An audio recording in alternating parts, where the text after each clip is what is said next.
मोअज़्ज़ज़ नाज़रीन और सामीन किराम, वसीला उर्दू टीवी आपके रूबरू है। चलिए अब हम इस प्रोग्राम के इख्तिताम की तरफ गामज़न हैं। मैं डॉक्टर असद पठान साहब से गुजारिश करता हूं, जो फॉर्मर वाइस चांसलर हैं नागपुर यूनिवर्सिटी से, कि वो अपनी बात मुख्तसरन यहाँ पर रखें। स्टेज पर बैठे हुए सभी बड़े बड़े महानुभाव, खासकर हमारे फौजिया मैडम, भाइयों बहनों और मेरे प्यारे बच्चों स्टूडेंट्स, मैं शुरू में ये कहना चाहता हूँ कि बड़ा मैं मुश्किल से यहाँ पहुँचा हूँ। मैं बहुत बिजी था बिकॉज मैं 2010 में I retired as vice chancellor of Nagpur university, जिसका नाम अभी राष्ट्रम तुकड़ोजी महाराज नागपुर यूनिवर्सिटी है। जब से मैं I am adviser, chief adviser to MIT group of institutions, जो प्राइवेट संस्था है, और हमारे 5 यूनिवर्सिटीज़ है इंडिया में प्राइवेट। बड़ा मुश्किल था, लेकिन फौजिया मैडम ने कहा कि ऑल इंडिया कॉन्फ्रेंस है, उनके सेक्रेटरी साहब ने मुझे मैसेज दिया, और हमारे VC कहाँ है, महाराष्ट्र के। अल्लाह करम है कि मैं महाराष्ट्र का पहला मुस्लिम वाइस चांसलर हूँ। तो इसीलिए फिर मेरे दिल को बात लगी, और बड़े मुश्किल से मैं रात को बड़ी देर से यहाँ पहुँचा हूँ। और मैं कुछ बातें, being a academician, being a scientist, मैं कोई पॉलिटिकल बात नहीं करना चाहता। मैं सिर्फ ये ऑल इंडिया कॉन्फ्रेंस में हम लोग क्या मैसेज लेके जाए, ये बात मुख्तसर कहने वाला हूँ। क्या के लिए होती है कॉन्फ्रेंस? भाइयों, मैं आपकी माफ़ी भी चाहता हूँ, क्योंकि मैंने उसमें किताब भी लिखी है, और वो किताब का ट्रांसलेशन लखनऊ यूनिवर्सिटी ने अरेबिक में किया है। उसका उर्दू में भी हो गया ट्रांसलेशन, और उसका अंग्रेजी में भी हो गया है। वो किताब का नाम है टाकीचे घाव, यानी अगर कोई मूर्ति बनती है तो उसको पत्थर से पहले तराशा जाता है जब वो मूर्ति बनती है। तो ऐसे कितने घाव मुझे लेने पड़े, इसीलिए जलील साहब, मैं आपको बताना चाहता हूँ, बड़ी नम्रतापूर्वक माफ़ी चाहता हूँ। महाराष्ट्र में एजुकेशन में जो सबसे टॉप इम्पोर्टेंट पोजीशंस है, principal of government college, director of higher education of Maharashtra state, और वाइस चांसलर ऑफ यूनिवर्सिटी, ये तीनों पोजीशन एक मुसलमानों को मिली है, न कि किसी के हमदर्दी से। ये मुझे अल्लाह के करम से मिली है। और इसका राज थोड़ा सा बता के मैं बाद में, टेक्निकल सेशन में मुझे रखा गया है, मैं बाद में वहाँ बात करूँगा। मैं आपको ये बताना चाहता हूँ, यहाँ जो मुझे खासकर पेरेंट्स दिख रहे हैं, जैसे हमारे कुल्लू साहब ने भी कहा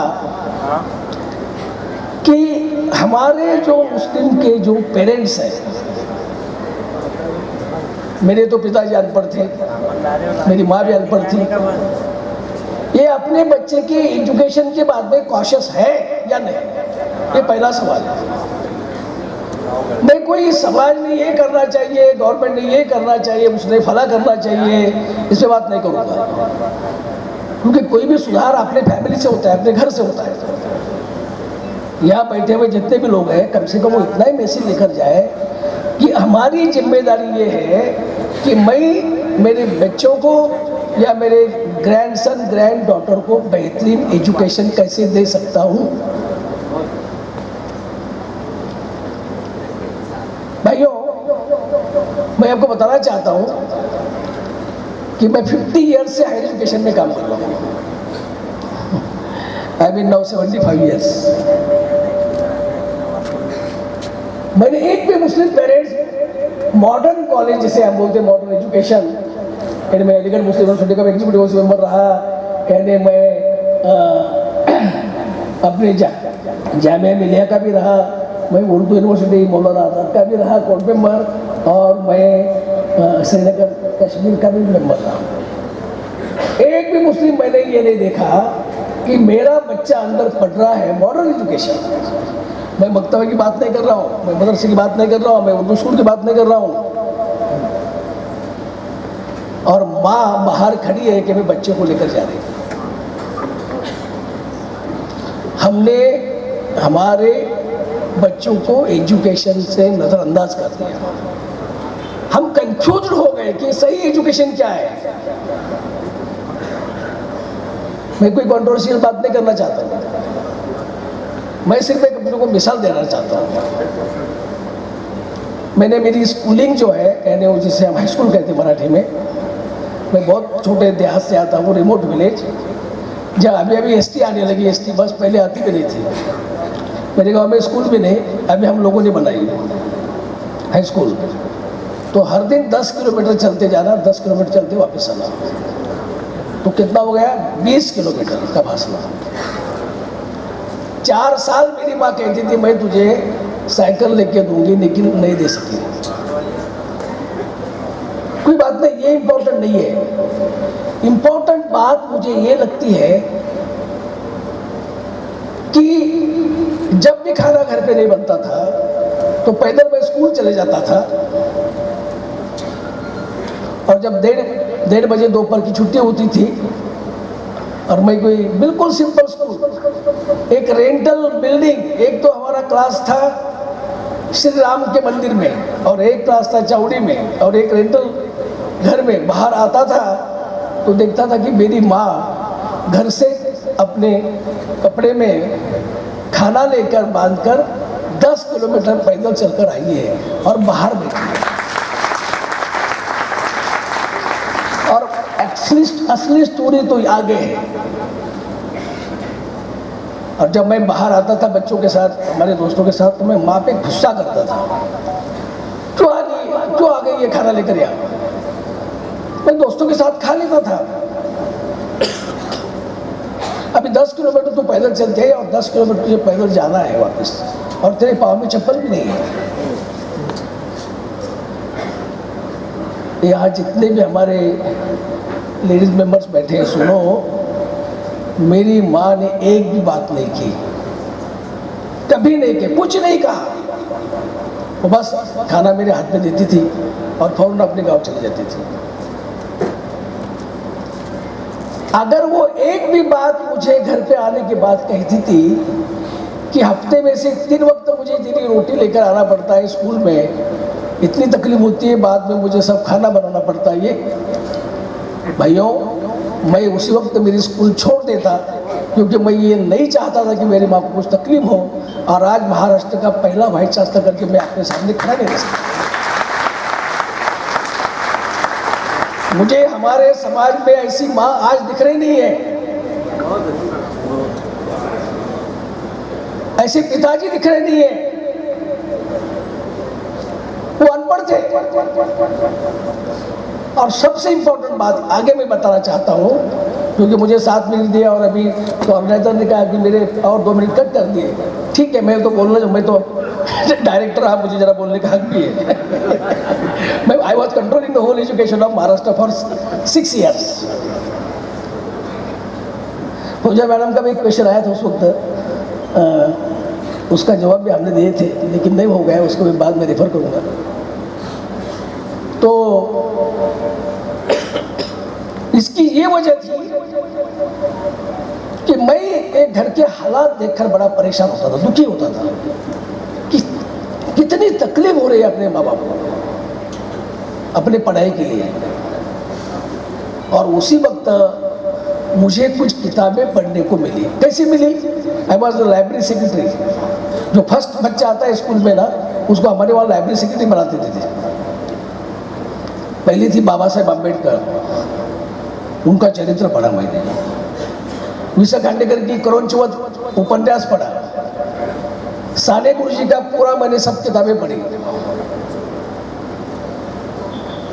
और वो किताबें मैंने इसलिए पढ़ी क्योंकि मैं मराठी मीडियम से पढ़ता था और दो बुक्स में अवेलेबल। और वो किताबें में जो लिखा था, बाबा साहब जा रहे थे अपने पिताजी को मिलने के लिए कोरेगांव, सातारे के आगे, और उन्होंने कुछ दोस्तों ने एक बुलक कार्ट यानी बैलगाड़ी उन्होंने ली थी वहाँ पे रेंट पे, और चल रहे थे। तो जब उनको पता चला वो बैलगाड़ी चलाने वाले को कि ये एससी बच्चे हैं, ये मागास वर्ग के लोग बच्चे हैं, उन्होंने उनको उठा के फेंक दिया सड़क के बाजू में। और बोले मुझे पहले बताते तो मैं आपको लेके भी नहीं जाता था। तो बाबा साहब बोले क्या है, हमारे साथ क्या हो रहा है ये, मैं इसको बदल दूंगा। मेरे भाइयों, आज पूरे हिंदुस्तान में कहीं भी जाओ, मुझे तो दुनिया में जाने का मौका मिला because of I am a international lone scientist. मैंने जर्मनी में की है डीसी। जहाँ भी जाओ इंडिया में बाबा साहेब अम्बेडकर के स्टैचू लगे हुए हैं, उन्होंने बदल दिया सब कुछ, क्योंकि मैं ये बदल दूंगा। हमारे बच्चे क्या करेंगे? We have to start with, हमने हमारी शुरुआत करना चाहिए। जब मैंने देखा कि मेरी माँ दिन भर मेरे पिताजी के हाथ के नीचे वो गौंडी का मजदूरी करती है, रात शाम को खाना बनाती है, क्या करेगी, बहुत परेशान है, मैंने कहा कि मैं बदल दूंगा। और उसके लिए मेरे पास सिर्फ एक हथियार था, पढ़ाई, एजुकेशन। किसी मुसलमानों ने मुझे मदद नहीं की, कोई साहब आगे नहीं आए, किसी ने मुझे एक नया पैसा नहीं दिया, मैं काम करके सीखा हूँ। हमारे माइंडसेट ऐसा बैठा है कि हम मुसलमान हैं, हम गरीब हैं, तासुब बहुत है, बाहर जातीयवाद है। मेरे भाइयों, ये कॉन्फ्रेंस में ये निकाल के फेंक दो, कुछ नहीं करता कोई। अगर हम उठे कि मैं ये बदल दूंगा, तो आप बदल सकते हैं, आप दुनिया बदल सकते हैं, आप खुद बदल सकते हैं। ये मैंने मेरे किताब में लिखा है, तालीम की ताकत। ये पीछे बहुत एक सीरियल चला दी, तो उसमें मैंने ये बात मुझे कहने का मौका मिला इंडिया में। जब तक हमारा बच्चा खुद नहीं डिसाइड करेगा, जब तक अपनी माँ खुद डिसाइड नहीं करेंगी। आज हमारे बच्चों के सामने प्रेरणा कौन है, इंस्पिरेशन क्या है? आदमी बड़ा होता सिर्फ एजुकेशन से, अच्छी स्कूल से, पैसों से बिल्कुल नहीं। और मैं खासकर केतकर साहब के सामने बात कर रहा हूँ। केतकर साहब, मैं समझता हूँ आदमी बड़ा होता है प्रेरणा से। मेरे आगे किसकी तस्वीर है? मैं जब वाइस चांसलर था नागपुर में, तो मैंने मेरे बंगले में बोर्ड लगा दिया था, क्या तुम हमको गालियां दो, हम आपको दुआ देंगे, हजरत मोहम्मद सल्लल्लाहु अलैहि वसल्लम। अरे मेरे भाई, मुझे किसने गालियां नहीं दी?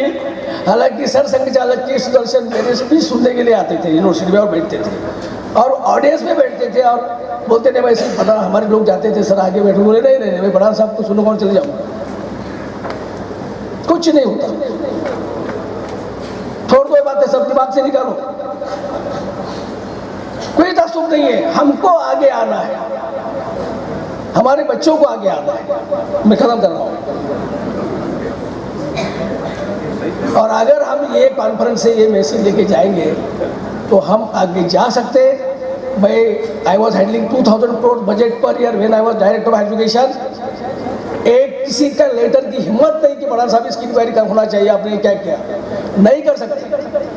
क्योंकि मेरे माँ ने कहा था कि अगर मेरा बच्चा गलत काम करेगा, कुछ मेरा हीरा है, अरे मैं तो काला करूटा छोटा, और मुझे बोल रहे मेरा हीरा है। तो माँ ने कहा था कि मैं 1 मिनट में मेरी जिंदगी खत्म करूंगी, पत्थर पे मेरा सर मारूंगी, मर जाऊंगी। इतने टेम्पटेशन आए, लेकिन मुझे माँ की तस्वीर दिखती थी कि नहीं, मैं इसको हाथ नहीं लगाऊंगा, इसलिए मैं आज खड़ा हूँ।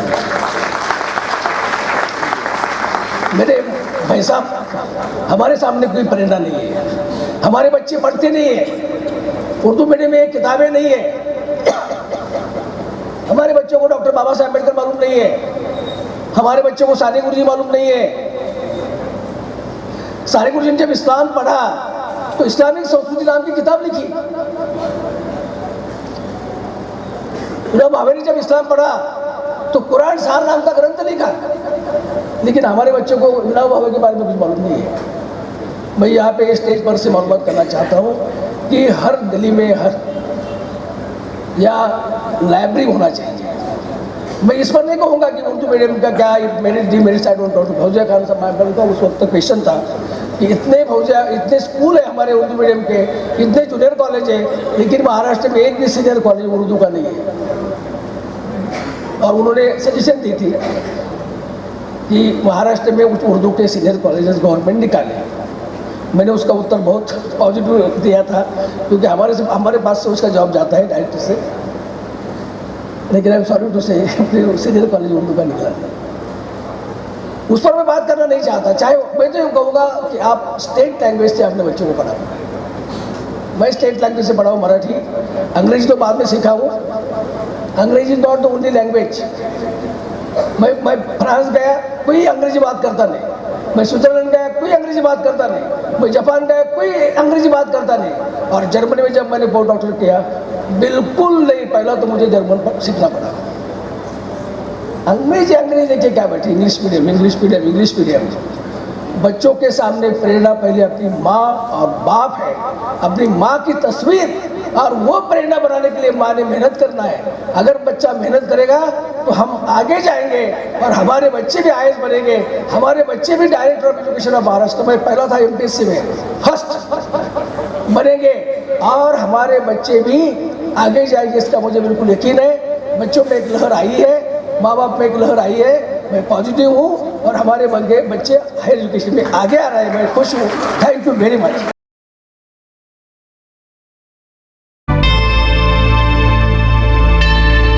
Subscribe to my channel and also press this bell icon so you can get latest video notifications.